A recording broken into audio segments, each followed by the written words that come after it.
नमस्कार दोस्तों, सभी का स्वागत है अपने सम्मानित यूट्यूब चैनल के सदस्यों का वंदन और अभिनंदन। आप लोग देख रहे हैं आपका अपना यूट्यूब चैनल लगातार टूटी फूटी आवाज़ में आपकी खबर आप तक। आपको बता दें कि आज 18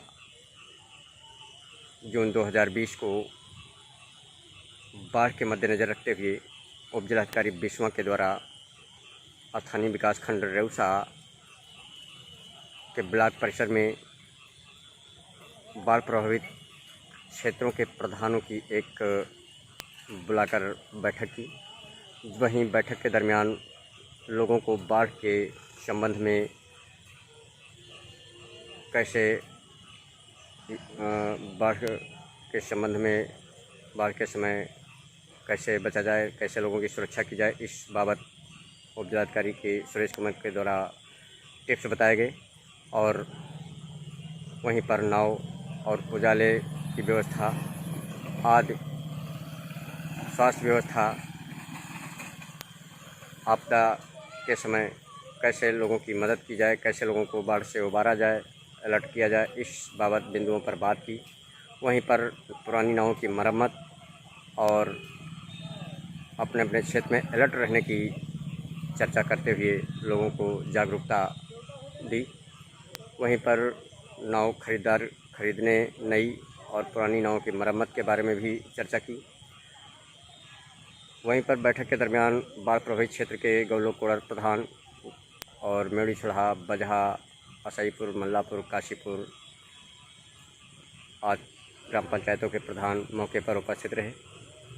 बैठक के दरमियान खंड विकास अधिकारी हनुमान प्रसाद और ग्राम पंचायतों के प्रभावित क्षेत्रों के सचिव, सेक्रेटरी और ग्राम प्रधान उपस्थित रहे और सभी के पेंच कसते हुए लोगों को जागरूक रहने की, बाढ़ के समय में युद्ध स्तर पर कार्य करने की अपील की और कहीं अफवाह न फैलने पाए, इस बाबत में भी बात की।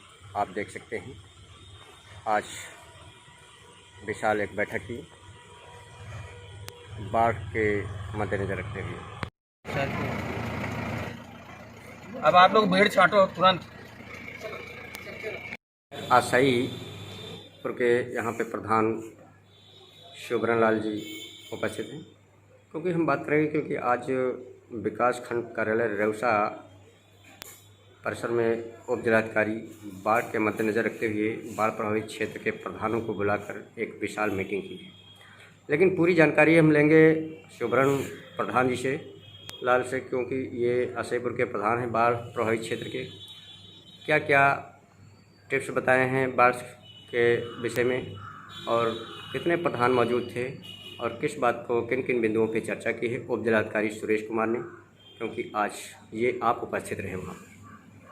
सबसे पहले तो मैं ये कहना चाहूँगा कि हम बाढ़ कटान क्षेत्र के निवासी, जब कभी भी बाढ़ कटान का मौसम आता था तो हम लोग दहल जाते थे। इसमें कटान रोको संघर्ष मोर्चा लगता था नदी हमको काटेगी, हमारे खेत भी जाएंगे, हमारे गांव भी जाएगा, पता नहीं हमारी क्या दशा होगी। लेकिन कटान रोको संघर्ष मोर्चा आदरणीय विधायक जी इनका संयुक्त प्रयास रहा, जब यहाँ पर 50 करोड़ से भी ज़्यादा के इस समय काम हो रहे हैं। इससे ये आशा हम लोगों में, काजन के लोगों में जमी हुई है कि अब हम लोग कटने से बचेंगे। बाढ़ की हमेशा तैयारी होती है। प्रशासन ने इसी मद्देनजर यहाँ पर मीटिंग बुलाई हुई थी, जिसमें मुझ समेत अन्य बाढ़ प्रभावित क्षेत्रों के प्रधान उपस्थित थे, जिसमें कि मल्लापुर प्रधान और गौलोक के प्रधान, राधेपुर गोड़वा के प्रधान, टोरी छोलाहा के प्रधान, इस तरह के तमाम प्रधान साथी हमारे उपस्थित थे।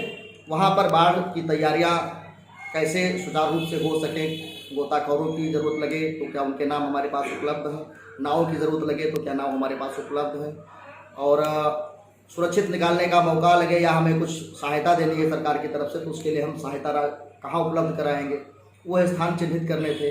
आंगनबाड़ी है, आशा है, चौकीदार है, कोटेदार है, ग्राम प्रधान है, 10 सम्मानित सदस्य हैं, इनके मोबाइल नंबर प्रशासन के साथ रहें ताकि लेखपालों के साथ मिल करके और एक इस तरह की टीम की तरह काम हो। अगर कोई सूचना है तो अफवाह न फैलने दें और ये चीज़ें आराम से पहुंच सके गाँव में। इस मद्देनज़र मीटिंग बुलाई गई थी।